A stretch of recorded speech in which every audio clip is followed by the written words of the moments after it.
Hello everyone, welcome back. Today we're going to work on a Halloween card from start to finish. So here's everything that I'll be using.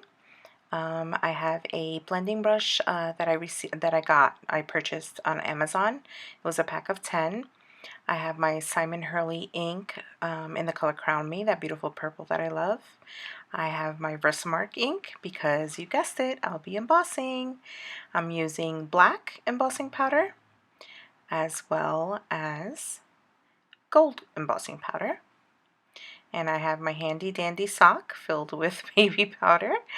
And I have some foam tape because I'll be popping up the center of the card. And I have a napkin, which I don't use. I end up using my microfiber towel instead. And I have some water just to help me clean up. And the stamps I'll be using are from Recollections from Michaels. It's a spider web. It's a skeleton with bats and spider webs, and a sentiment that says Happy Halloween. I'll be using that one. I've had these for a while, so I'm not sure that they still carry them, to be honest. I doubt it. I have a gray panel, I have a black panel, and I have my card base.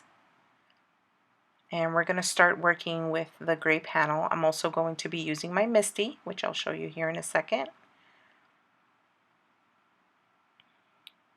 There it is, and here we go. I'm going to speed this up. So I'm using the blending tool to turn this gray panel into a purple panel. Now I don't have colored cardstock, so I made my own, and I didn't want to use a white backing or a piece of cardstock because if you notice on the white paper, the purple comes out bright, and I wanted it a little deeper and richer, so I used, the gray. I figured it'd be good. It would kind of mute it and deepen it a little bit.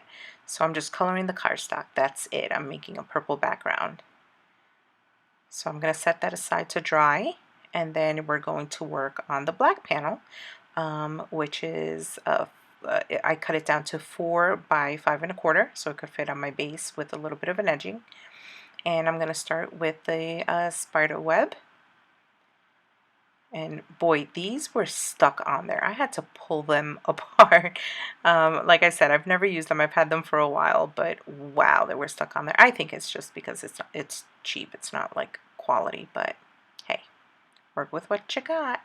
So here I am with the Versamark because I'll be embossing this. And then I'm just going to move it around.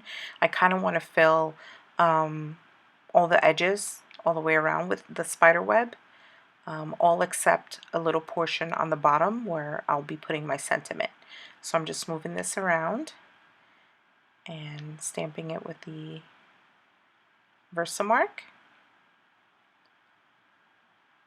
right along there. Easy peasy. I had to stamp this a few times. It just wasn't making a good impression.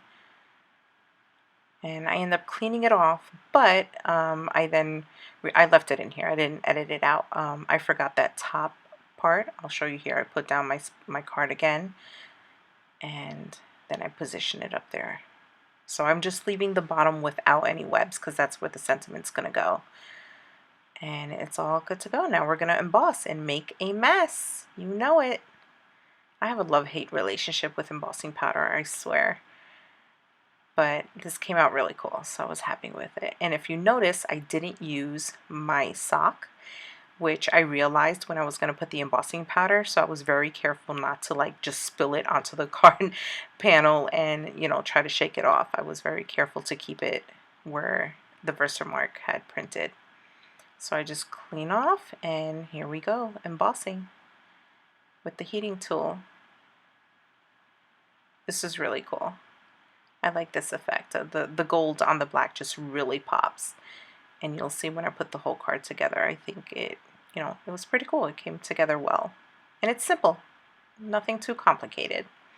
And so I take out my stamping, my Misty, and now I'm using the embossing powder, the anti-static powder. And we're going to do that other stamp with the skeleton right on top of there. And again, I'm embossing this as well. So I'm using the Versamark. And this I'll be embossing in black. Now I could have just stamped this with black ink, but I wanted it to have that shine. You know, because I'm not putting like embellishments or any sort of dimensional like texture to it.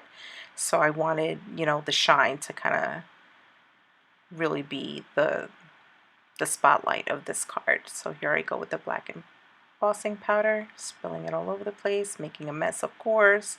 I had it all over my lap, all over the table. I don't know how you guys work with this stuff. Seriously. Please tell me I'm normal. So I just took my brush because it was just one little corner that just had a little bit too much embossing powder where I didn't want it. I'm going to put it back in, put it away, clean up, of course, and then heat it up. It gets all nice and shiny. I love this. I need some tweezers, guys, because, yeah, burning my fingers is no fun. Especially on smaller pieces like this. It's a little difficult to hold it and not get burnt. But there we have it. And so now I'm going to take, after I clean up, I'm going to take my card base, and I have my bone folder.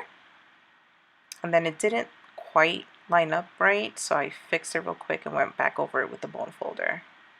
And now we're good. So now what I'm going to do with this base, I'm going to take the Simon Hurley ink, the purple ink, and I'm just going to do the edges. I don't need to do the whole thing because my panel is going to cover most of it. But whatever was exposed, I didn't want it to be white. It's too stark white. I wanted this card to kind of look, you know, just dark and scary. Well, not scary. It was cute. But yeah, I didn't want any white exposed. I wanted darker tones and colors. So I just do the edges. Sorry, I'm kind of off the camera here. I didn't realize I wasn't centered. But I'm just doing the edges, and that's it. So here I go. I'm going to test the panel. And I basically to make sure that I had enough of the purple on the base. And I put a ton of tape, as usual.